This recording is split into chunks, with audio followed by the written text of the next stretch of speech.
Everyone has friends, or at least I'd hope so. And what's a better way to hang out with your friends than playing games? So today we're going to be talking about the best games to play with said friends. I'm going to be going over a couple games that work good in person and a couple that work better online. But honestly, they all work in both contexts. This probably won't be the most original list, but these are all games I've actually played with my friends within the last year. You know, where better to start than games that work better in person? Let's be honest, if you're hosting a game night, you own a Nintendo console.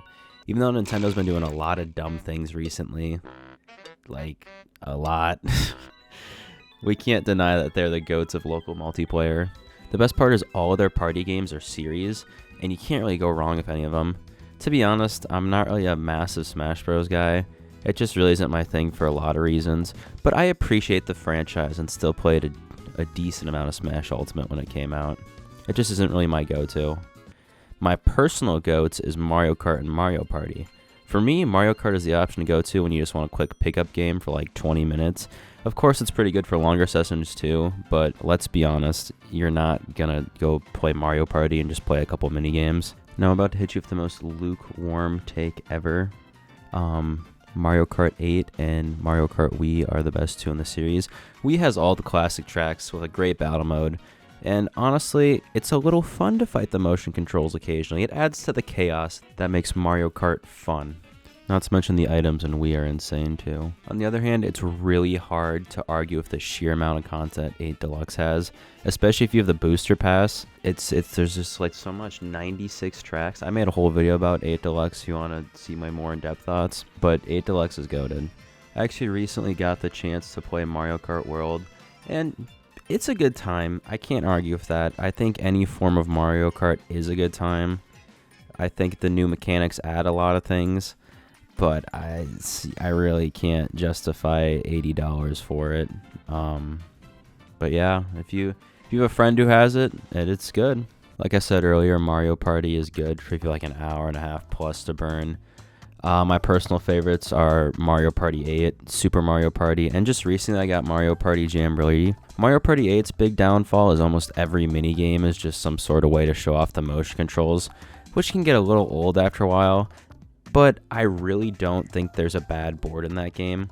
Each of the boards has its own unique theme and gimmick to the rest of the game. Super Mario Party personally has been a staple for me for years, but that's just because it was the only Mario Party I had on the Switch for a while. And honestly, I don't know if I can recommend it in the year 2025. Super Mario Party was very much a reset for the series. If you didn't know, on the Wii and the Wii U, they switched to having a formula where everybody shares a car, and Super Mario Party brought it back to the old formula where everybody's running around separately. I mean, it's fun. I like all the mini games in Super Mario Party. The boards are okay. They're pretty small and there's no like massive gimmicks to them, which isn't necessarily a bad thing, but they're very simplified.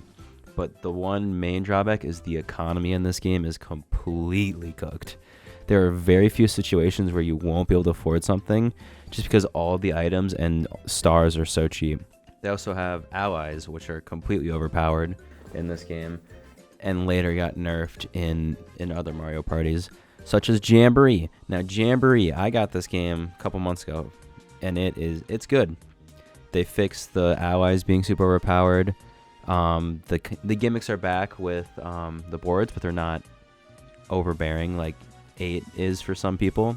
I think a good way to summarize Jamboree is it's Mario Party with its confidence back. The UI is full of life. The mini games are still good, but they always are good. And the boards have more complicated designs because they're more confident. They also added these new reactions, which you can just annoy your friends with by spamming them.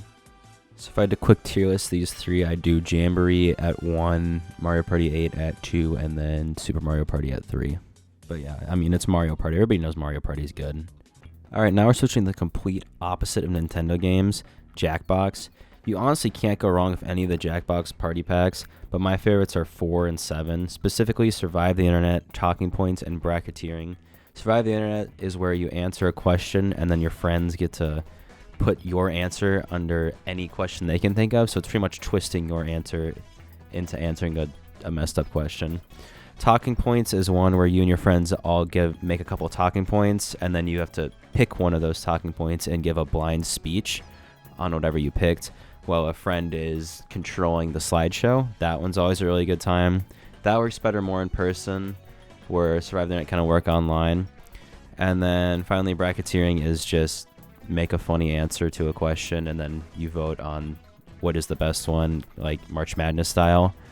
Really, the only flaw on Jackbox is it completely relies on who you're playing with. If your friends aren't funny, it's not going to be fun. So I really wouldn't recommend playing this game the first time you hang out with someone. But if you know Jackbox, you know not to do that. But besides that, Jackbox is great. All right, moving on to games that I think work better online. First off, we have Overcooked. And Overcooked is really funny because it just slowly devolves into everyone yelling at each other. If you don't know, Overcooked is a cooking game, and you try and cook as many meals as fast as possible. The further you get into the game, the more gimmicks that show up, and the more complicated the recipes get. There's also certain levels that force you to work with your friends by splitting you up and like walling each other off from one another, so you have to pass stuff back and forth, which is fun. I mean, realistically, you should be working together anyways because the amount of money you have to make scales with how many people there are. So usually when I'm playing, me and my friends assign roles when we load into a level. And honestly, it's great as long as people don't take the game too seriously, because if people start to like actually get annoyed and fight, just find something else to play. It's not worth it. After that, we have Minecraft. And it's a classic. Everyone's played it. Let's be honest, I don't actually have to talk about this game because you know what it is and you know it's good. I will say though, I've been playing a little more modded Minecraft with friends. It's helped extend the 2-week phase past the 2-week mark. I haven't played any massive mod packs with friends yet, but I can also see that being a good time. I also recently tried like a minigame server for the first time in a couple years. And yeah, they're full of sweats, but I still think it can be fun with the right people. All right, we're going to move into what I'm sure some of you thought I was talking about when I said better in online games. We're moving into friendslop games. And first off, I think that's a really stupid name for the genre. But anyways, I'm going to be going over what I personally consider the big three of friendslop right now. Lethal Company, R.E.P.O, and Peak. Starting with Lethal Company, this is probably my favorite one of the three. It has the simplest gameplay loop while also having a surprising amount of depth. I'm assuming everyone knows how this game works, considering it basically is the entire reason this genre blew up. But fast summary is Lethal Company is a game where you and friends go into an abandoned building and collect trash while monsters are chasing you around and trying to kill you. What made Lethal Company popular was having proximity chat that changes depending on the environment you're in. I also really like how Lethal Company handles items. Everything feels like super fairly priced and has actual uses. It adds complexity to the game so it doesn't get boring when you get deeper into sessions by switching it up. The items also feel your very limited inventory space, so it kind of adds strategy, where if you have to split up who has what items and still be able to carry trash out of the buildings. R.E.P.O is very similar to Lethal Company. It's the same general setup, but they add in the gimmick of every item you have to physically carry with realistic gravity instead of going straight in your inventory. I'm oversimplifying it a little bit because I haven't played too much R.E.P.O yet, but what I have played has been a really good time. I think the gravity gimmick is honestly enough to separate itself from Lethal, along with the different graphic styles, and they have unique monster ideas too. Both games are goofy, but I feel like R.E.P.O's a little goofier, while Lethal Company can get some more real scares out of you due to just having a darker setting. But yeah, both games are really good and I recommend both of them.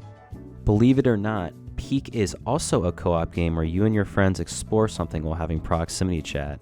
But what makes this game special is it isn't a horror game. Peak is a game about being stranded on an island with friends and having to climb up a giant mountain to escape. You have to manage your hunger, your inventory, weight, and stamina. There's a couple different sections to the mountain, all just have their own unique gimmicks, which are all fun.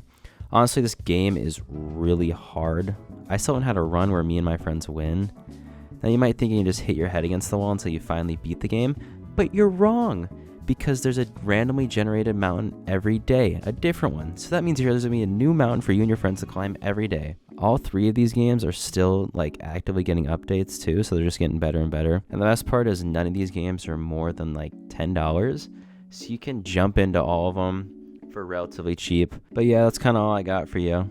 If you can get these games on sale, I'd try and do that. But I think they're all very good games, and they all work really well for playing with friends.